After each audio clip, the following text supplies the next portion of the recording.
CET group D के सभी aspirants को मेरा नमस्कार। मैं Chhindrapal, lecturer English, government girls senior secondary Nathusari Kalan. ये आपका पेपर जो मॉर्निंग सेशन में हुआ है, इसके इंग्लिश के क्वेश्चन आंसर्स मैं आपके लिए सॉल्व करना हूँ। क्वेश्चंस हैं वो बड़े आसान हैं। आपको आपके क्वेश्चन पेपर के अंदर टोटल 100 क्वेश्चन हैं और 100 क्वेश्चंस में आपके लिए इंग्लिश के 10 क्वेश्चंस हैं। मैं इंग्लिश पार्ट आपके लिए सॉल्व कर रहा हूँ और क्वेश्चंस हैं वो बिल्कुल ही ग्रामर के क्वेश्चंस हैं, आसान क्वेश्चंस हैं। आप जो ग्रामर के टॉपिक्स +2 तक पढ़ते हो, उन्हीं टॉपिक्स के ऊपर है वो आपके क्वेश्चंस आए हुए हैं। तो समय ना वेस्ट करते हुए हम फर्स्ट क्वेश्चन की तरफ आ रहे हैं। और जो इवनिंग का पेपर है वो भी मैं आपके लिए इंग्लिश पार्ट है वो सॉल्व करके रखूँगा।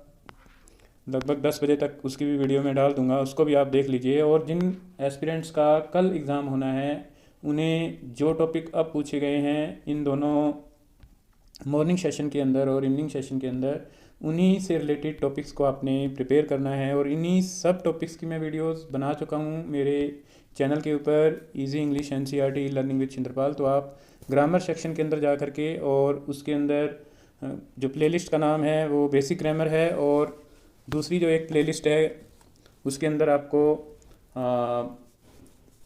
दूसरी ग्रामर है वो सॉल्व की हुई मिल जाएगी। सिनोनिम और एंटोनियम के ऊपर आपको क्वेश्चन आए हुए हैं, नरेशन और एक्टिवाइज पैसिवाइज पे ऊपर आए हुए हैं।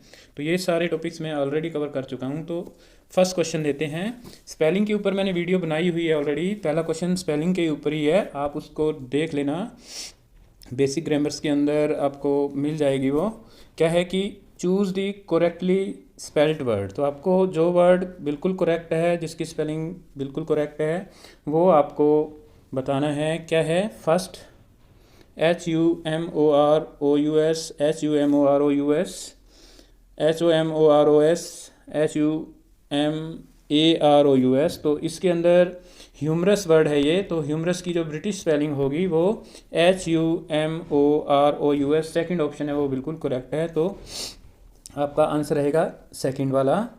अब क्या है कि question number 57, choose the alternative which best expresses the given sentence in passive form. तो आपको जो पैसिवाइज है वो आपको बताना है। तो एक्टिवाइज, पैसिवाइज और नरेशन को तो बिल्कुल आप अच्छी तरह से करके जाइए, ठीक है। एक्टिवाइज के बारे में और पैसिवाइज के बारे में, पैसिवाइज जब होता है तो पैसिवाइज के अंदर आपको हमेशा ही हेल्पिंग वर्ब के साथ थर्ड फॉर्म ऑफ वर्ब लगानी होती है।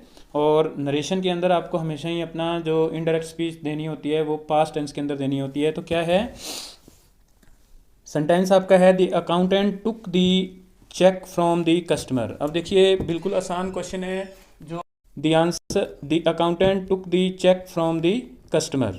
ओके, तो ये जो सेंटेंस है ये पास्ट इंडेफिनिट का सेंटेंस है, क्योंकि सेकंड फॉर्म लगी हुई है। तो आपके आंसर के अंदर है वो वॉज वर, और साथ में थर्ड फॉर्म टेक का टेकन आना चाहिए।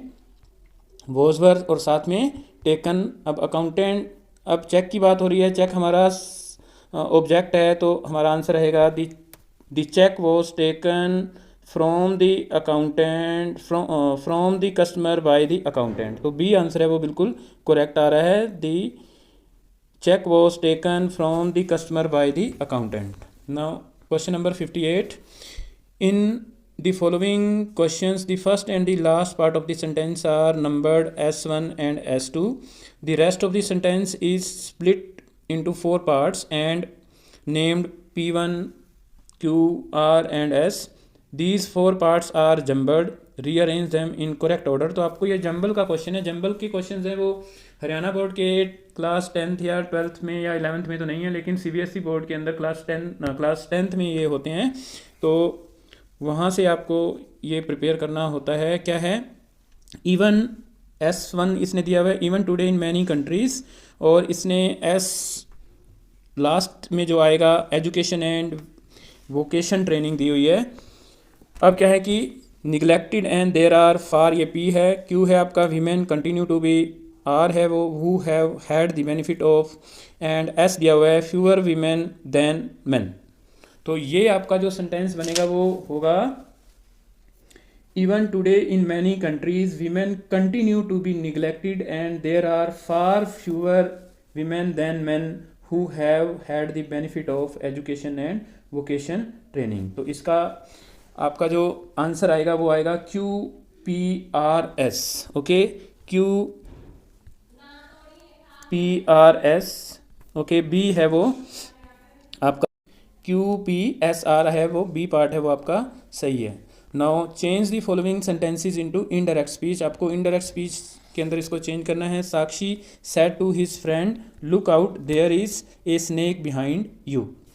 तो आपको मैंने बताया कि जो इनडायरेक्ट स्पीच होती है वो हमेशा ही पास्ट टेंस में होती है। तो यहाँ पर जो रिपोर्टेड स्पीच के अंदर इज़ दिया हुआ है वो आपका वॉज वर्ब के अंदर है, वो चेंज होना है। क्या है?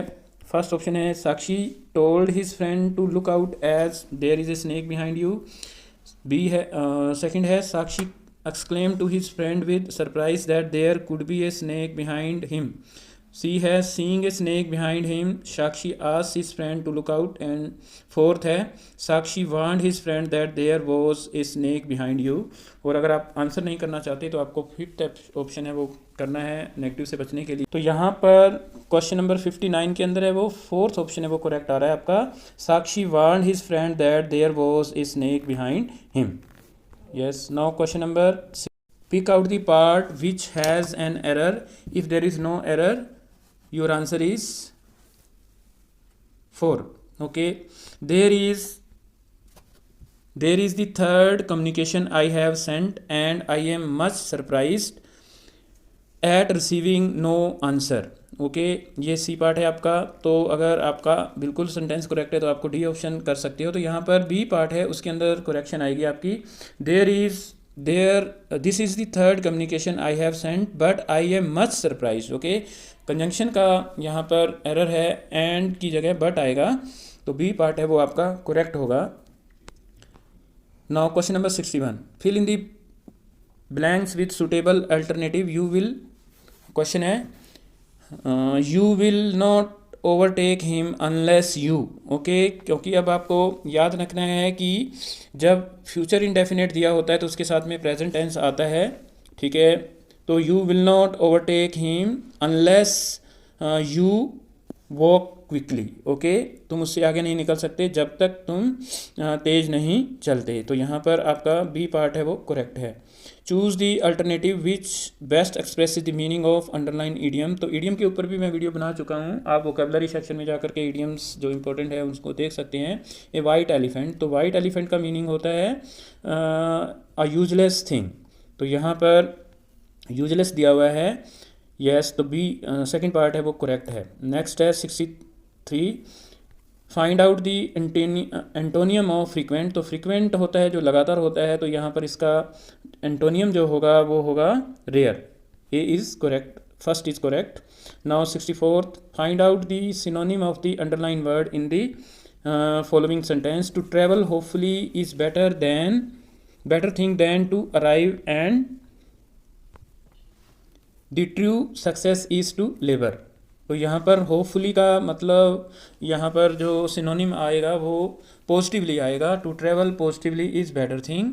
65th last question English part है आपका। Choose the correct alternative to prove the underline part of the following sentence. If no improvement is required your answer is 4th। Passengers are requested not to seat.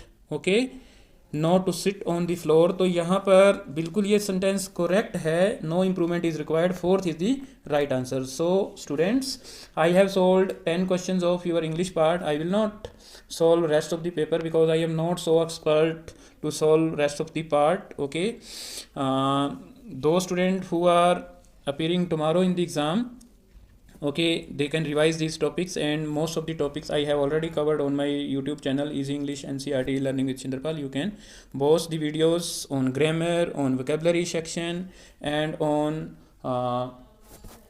second type of grammar is also given. Okay, thank you so much and have a nice day and all the best for tomorrow's aspirants. And if you like my video, share it with your friends. Thank you so much and have a nice day.